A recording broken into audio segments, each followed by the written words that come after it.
What's going on, everybody? Mortem here, this time bringing you my review after 100% for Black Myth Wukong, a third-person action-adventure based on Chinese mythology and the novel Journey to the West. Now, to get my usual stuff out of the way, I review games after 100% all the time to set me apart from other reviewers on the platform, and while that does include the achievements, it also includes a lot more than that. There's a link below to a video covering everything I go over, and my Steam profile is public and linked below as well. Now, specifically in regards to this game, it's important to mention that I did not get a review key for this, but even if I had, I definitely would not have hit the embargo or anything, as in a situation that was similar to what Elden Ring wound up being for me, I really had to compile information and work on figuring things out for myself in step with the community, really, though I did use a few guides as they were being put together to really puzzle some of this stuff out. With that in mind, at the time of this recording, those guides are almost complete, and by the time this video goes live, they might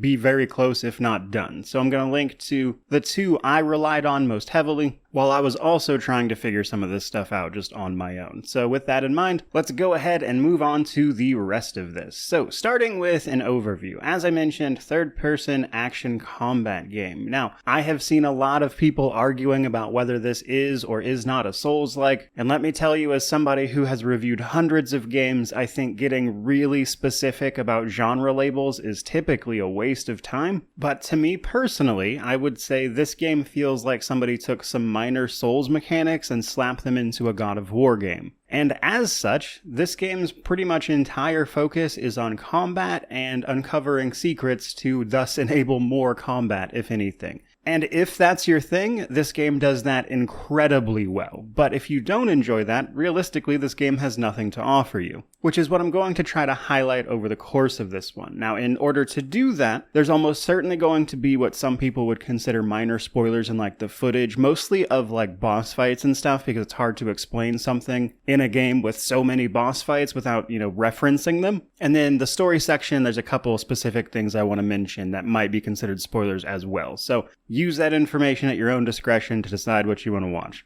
But first, let's talk about the technical state of this one before we get into everything else. And for the most part, I would say this game ran pretty well. Now, obviously, this game is gorgeous, especially maxed out on PC. However, there are still a couple things to mention. There is a common enough problem with the game crashing during shader compilation caused by 13th and 14th Intel CPUs, which is an ongoing problem with those CPUs specifically. That's not necessarily the game's fault. If you've been following Intel news at all, you very well may know about this already, but it's a whole thing. There's a helpful solution of just sort of undervolting your CPU a little bit in those cases, which will typically help. But if you are uncomfortable doing that, the game does seem to sort itself out after like 1 to 2 crashes when it is compiling those shaders. Now, outside of shader compilation, I still actually had some issues with the occasional bit of stuttering, which is common in Unreal Engine games for sure. But otherwise, the rest of it ran very smoothly for me. But do be aware, you may run into some minor issues. But for the most part, this game seems to be running well. Now, a specific note on PC in particular, though, mostly for people like myself who insist on playing games like this with keyboard and mouse, which I acknowledge is a small percentage, you cannot fully rebind the keys. And I think that's a shame because I think for the most part, this game actually has really good keyboard and mouse controls, but if they would just let you rebind all of the keys, I think they would be in fantastic shape there, and I just wanted to mention it. Now, let's talk difficulty a little bit. So this game only has the one difficulty, really, but it's honestly not a super difficult game, especially if you've played a lot of action combat games. I got stuck on one boss, and it was at the very end, and I just left, did some other stuff, leveled up and came back, and then it was fine. I think the only time you might really struggle with a boss is if you are trying to tackle it before you likely should be, and you simply didn't explore enough, and maybe you just beelined it a little too early. But otherwise, it's not what I would consider a difficult game, but there is just the one difficulty. With that in mind, this game does have a New Game Plus mode that increases the challenge posed by enemies and things after the main story. But if you've been doing everything progressing up to that point, gathering as much as you can secret-wise, even New Game Plus is likely to be very easy in comparison to your first run. So broadly speaking, outside of a couple bosses that I think were a little more challenging than the others, this game is mostly fine difficulty-wise, which is a good place to talk about the story. Now, the story itself is based on the novel Journey to the West, so if you're familiar with that, you'll kind of get the gist of this before you even start. Now, for this part, do be aware of spoilers a little bit, but I'm going to talk about the basic narrative setup and then a few specific things, but I'm not going to get like nitty-gritty into the narrative detail here. Now, to start the game, we are playing as Sun Wukong, fighting against the celestial host who has shown up to bring him to heal. This is going well before his power seemingly fails him, and he is ultimately killed in this battle where he plummets to the earth. Now, following this, we get a framing device where an old monkey was telling our character, the Destined One, this story alongside another group of monkeys. And the gist of it is basically that if someone can go and find the relics that belong to Sun Wukong, they may very well be able to bring him back to life, which is where the game starts. We're basically on a hunt for those relics which compose the game's different chapters. Now, from a narrative standpoint, each of these chapters is like a set location. So it's not an interconnected world, but rather each chapter is a large expansive level that you're moving through with all sorts of secrets and stuff to find. You can travel between these freely as you unlock them in the story. You can absolutely teleport back to the others. And while there are a couple of missable things, the vast majority of it is not, because you can go back to it at basically any time. So if you're looking to get everything out of this game, I would say run through the game once, normally kind of doing as much as you can. After you beat the game, you can continue to play it until you New Game Plus. Then you can run back through each chapter, looking for anything you may have missed, secret areas, side events, that kind of thing. And you can wrap up a bunch of other stuff before you go into New Game Plus, which is going to be required for some of the achievements. And then you can focus on anything you may have missed in your first run. But because of that framing, it's actually possible to get both of the endings in a single playthrough because you can beat the game, it drops you right before the last boss again, then you can go do the side stuff required to unlock the good ending and do that all in one run. So if you just care about that and not the New Game Plus stuff for achievements, that's also pretty easy to do. Now, before we talk about the endings a little bit, I first want to talk about some pacing issues I think the game has. So for the most part, I enjoyed the story, I enjoyed the journey through it, fighting all these different bosses. I think for the most part that narrative's fairly easy to understand, if maybe a little disjointed in places, but there are two things that I wanted to mention here specifically. Act 3 is way too long. It is, I would say, double to triple the length of every other act of the game, and in the 30 hours it took me to do my first full clear of the title, Act 3 legitimately made up about 10 hours of that. Now, as a bit of a follow-up to that, Act 6 is very short by comparison. It's basically just a few boss fights that you can quickly burn through before the end of the game. With that in mind, however, it's framed very differently than the rest of the other chapters, because we get access to the iconic flying cloud to navigate this big open area. However, they have basically none of this marked or explained, so it's very easy to get lost here, and ironically, I think this chapter could use a tiny bit more structure than it has, or at least some better pointers towards what you're supposed to be trying to do. Because on a first playthrough, I basically just spent a couple hours bumbling around this area until I kind of stumbled into what I was supposed to be doing. And I think that part felt a little weak by comparison. Now from there, I want to talk about the endings, and I want to do this a little bit broadly so I don't go into like full spoiler territory, but there's some information I think is worth sharing. There are what I would consider two endings. I have seen some people say there are three, but one of those three endings they're talking about is technically just a prerequisite to one of the endings, the good ending. I've also heard rumors there's some super secret ending, but that doesn't seem to be true, and there's certainly no achievements for it. Now, the bad ending, if you want to put it that way, or just the regular ending, if anything, you get by just running through the game and beating the boss normally. However, after you do that, potentially, there is a little more to do. In particular, if you go back to an area in Chapter 3, actually, you can find a secret boss that becomes available in, I think it's Chapter 6, that leads into a bunch more narrative stuff that then gives you access to the good ending. And I tell you all that simply to tell you that I think there is a lot to uncover about this game on your own if you want to, and obviously all of that is available through guides already, but exploring a lot of that and kind of puzzling it out for myself over the launch week of this game was a lot of fun, and I think sort of added some mystery to it as well, which I think really fit the vibe of this game quite well, and I thought a lot of that was simply well done. Now with that in mind, let's move on to progression systems. This game has a lot of progression systems. So we have our level, armor, curios, weapons, spirits, transformation, magic, pills, gourds, and even some secondary progression systems like the village or fast travel, unlocking secrets, that kind of stuff. There's just a lot of different progression systems here, so I'm going to try to go through those in a bit of detail, but my apologies if I miss something minor. Now, the easiest one to start with is leveling up. This game does use a traditional leveling system. You defeat enemies, you get experience for that, you level up, and then you get sparks. Sparks are basically skill points. You spend these skill points on the various trees you'll be unlocking. Most of these are available right away, but some can be upgraded and you unlock those as you unlock the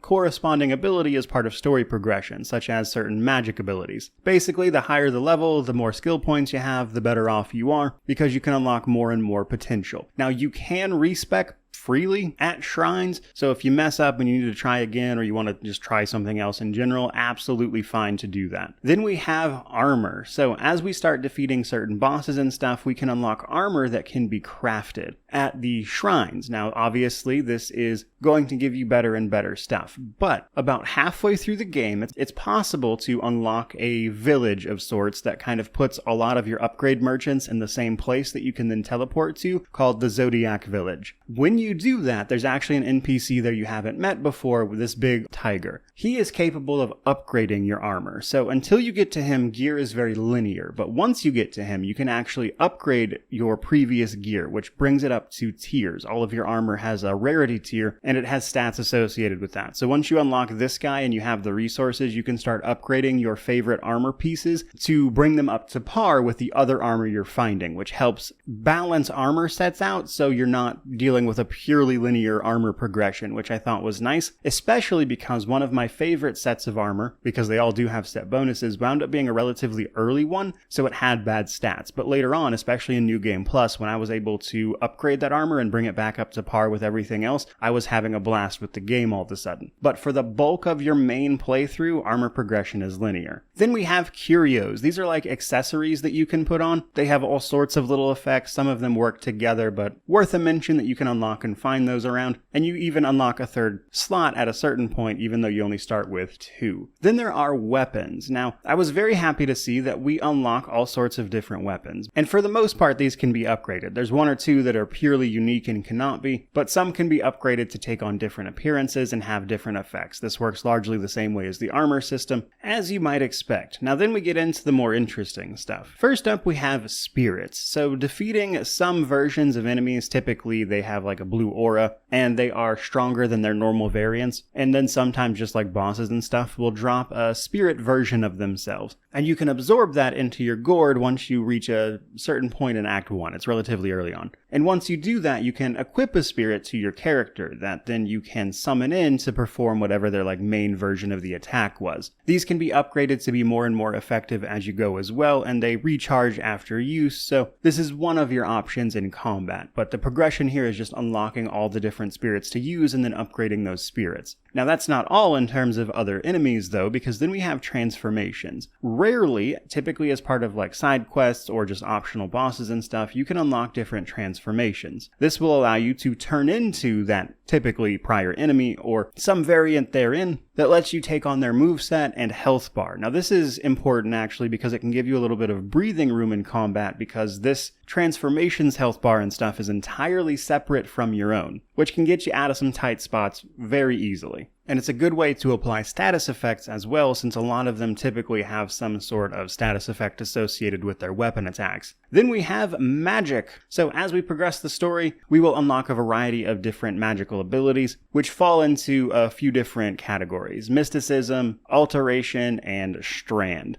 And there's a few spells of each type, which is important because you can only equip one of each type at a time. Now this is how we're going to do stuff like immobilize enemies, drop decoys, disappear, and then hit enemies with side attacks, summon in multiple versions of ourself, and in New Game Plus, even potentially cheat death. Also probably important to mention that I think it's in Chapter 2, if I recall correctly, you get a spell that kind of turns you into iron for a brief moment, and that is what is going to act as this game's parry or block system that you otherwise don't have access to. So if that's what you want, you need to be using that spell specifically. Then we have have pills and gourds. So pills are unlocked in chapter 2, I believe. As part of a side quest, you can meet this sort of dog-like NPC character that if you bring him certain items that will drop off of larger enemies and sometimes can just be found, alongside a little bit of will, which is our currency for the game, he can make you medicines that will permanently upgrade parts of your character, including things like status effect resistance, defense, health, mana, stamina, all that stuff. You can also find a few pills just out and about in these little containers that will also permanently increase these things to much greater effect.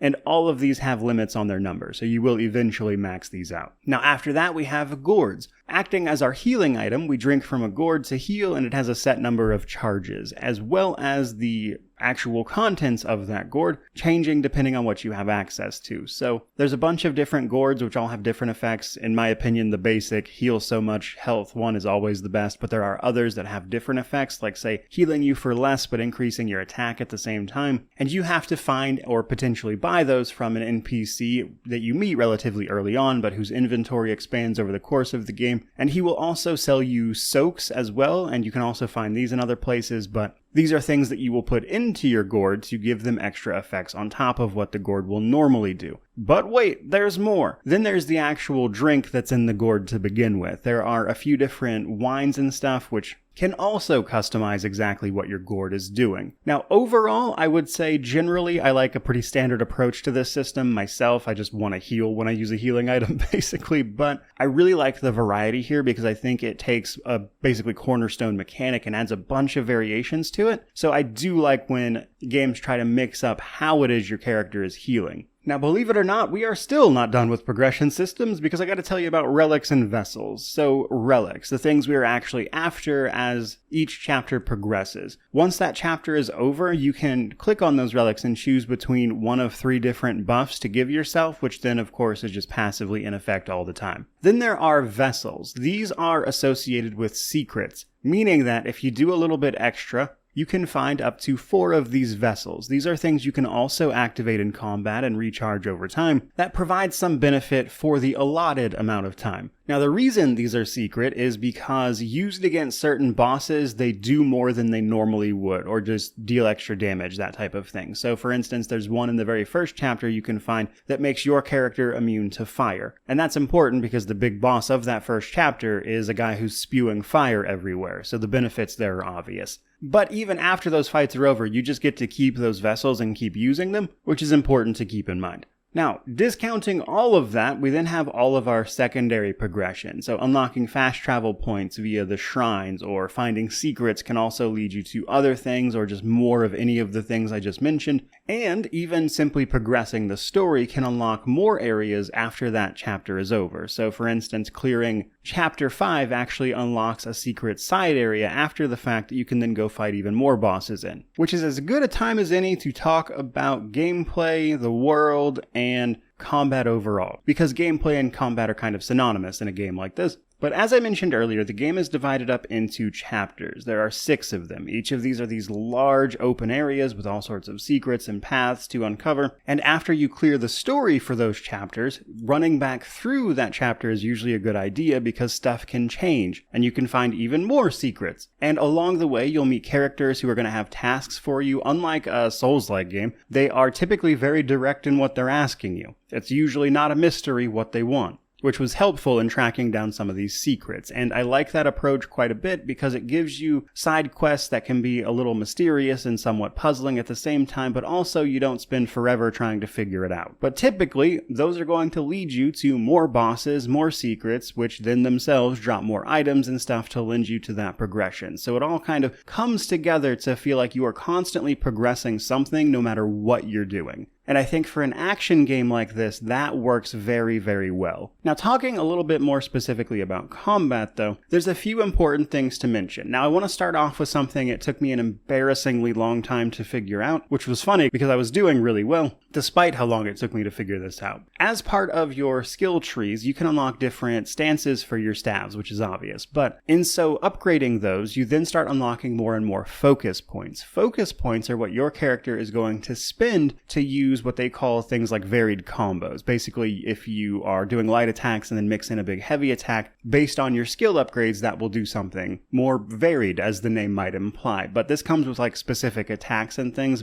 using those focus points, depending on how many you use and everything. However, those focus points, when spent, can also get you your health back, which can help you mitigate having to use your gourd so much, which is the part it took me way too long to figure out. But otherwise, it's melee combat, it's very fast-paced for the most part. You got light attacks, heavy attacks, and then you're going to weave your magic into that to pull off like certain combos and stuff. And then things like your armor and whatnot are going to have bonuses that then apply to combat that then make it more varied and interesting. So my personal favorite approach was the immobilize spell combined with skills and abilities and an armor set actually that made me do more and more damage to enemies that were immobilized. Now there are a couple of bosses in the game that sort of hard counter this, and any like big moment for a boss that's like scripted and they're going to do something mechanical, they're going to break out of that immobilized. So I could see that not being everybody's cup of tea, and you may want to lean a little more heavily on just straight up melee combat and getting good at that part to improve just how good you are at the game specifically. But I use that as an example to tell you that there are all sorts of different little ways you can go about this. You can lean more heavily on the focus points and the melee combos and the varied combos. You can get different staff styles like pillar or thrust that change the very nature of how you're attacking to begin with, and learning when to weave in charged heavy attacks, which can do massive damage to enemies and then stagger them, is all important to know. Now, pretty much all of that, though, is going to be limited by a stamina bar. Your stamina bar is very generous. The only time I ever really ran out of stamina is when I was beating a boss so badly that they were basically not able to respond at all, and I was able to keep up the pressure to the point that I eventually just ran out of stamina.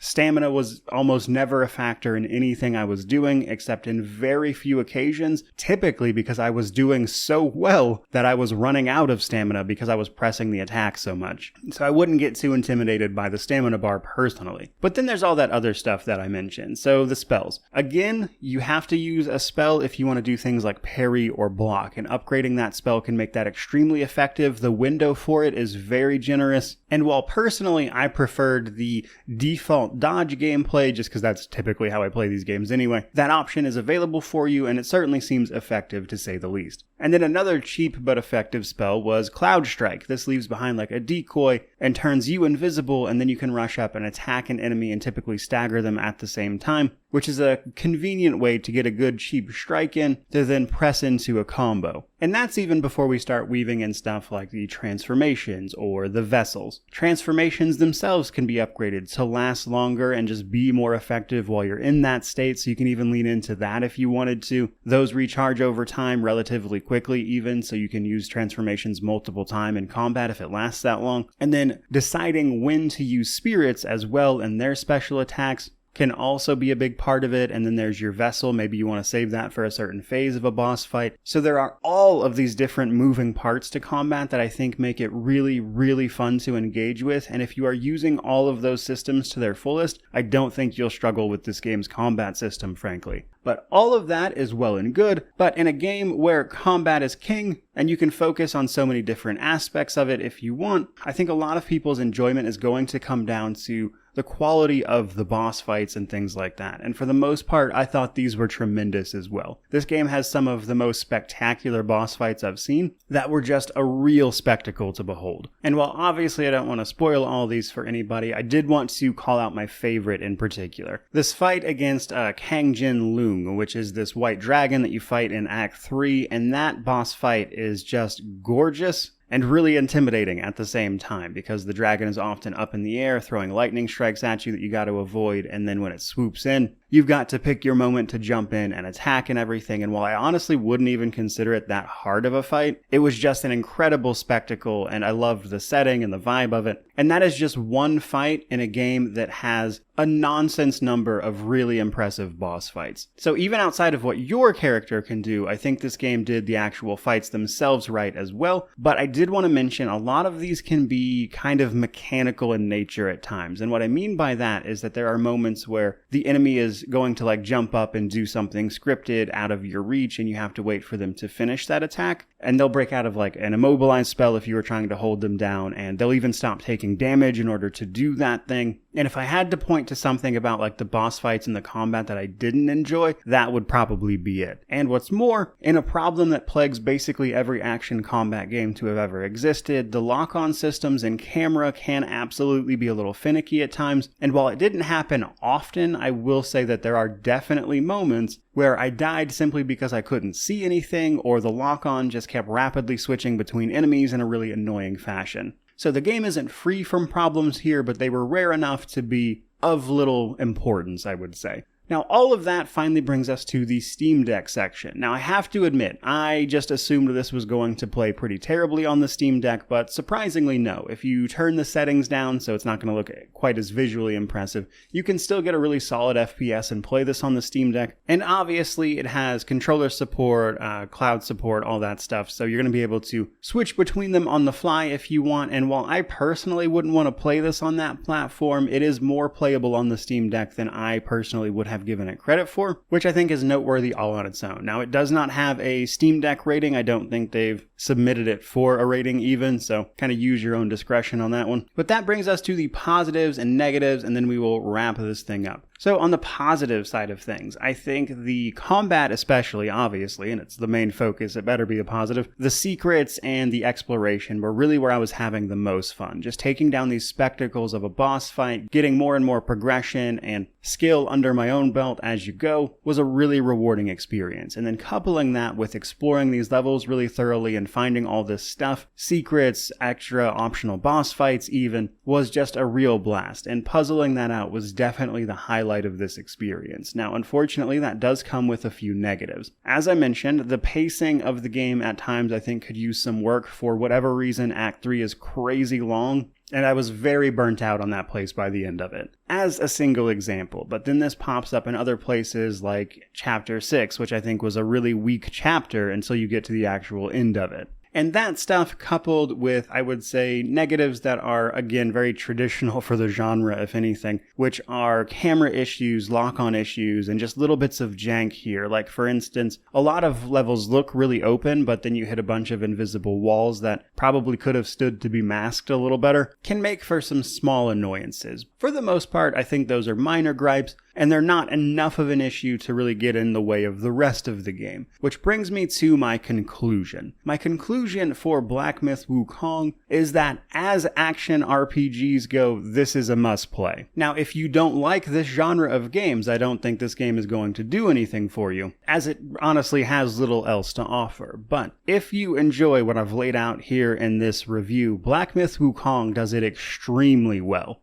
And as a result, I think easily made itself a pillar of what that genre is all about. Thus, while I'm labeling it a must-play, and therefore, obviously a buy from me. I did pay for this one, and as far as I'm concerned, it was money well spent. I had a blast with it. Which is where I'm going to end this particular video. So I certainly hope you enjoyed it. If you did, don't forget to like, comment, subscribe, all that YouTube jazz. Let me know down below how you feel about this one. But regardless of any of that, truly, just thank you so much for watching. I really do appreciate it. May you wander in wisdom and have an amazing day.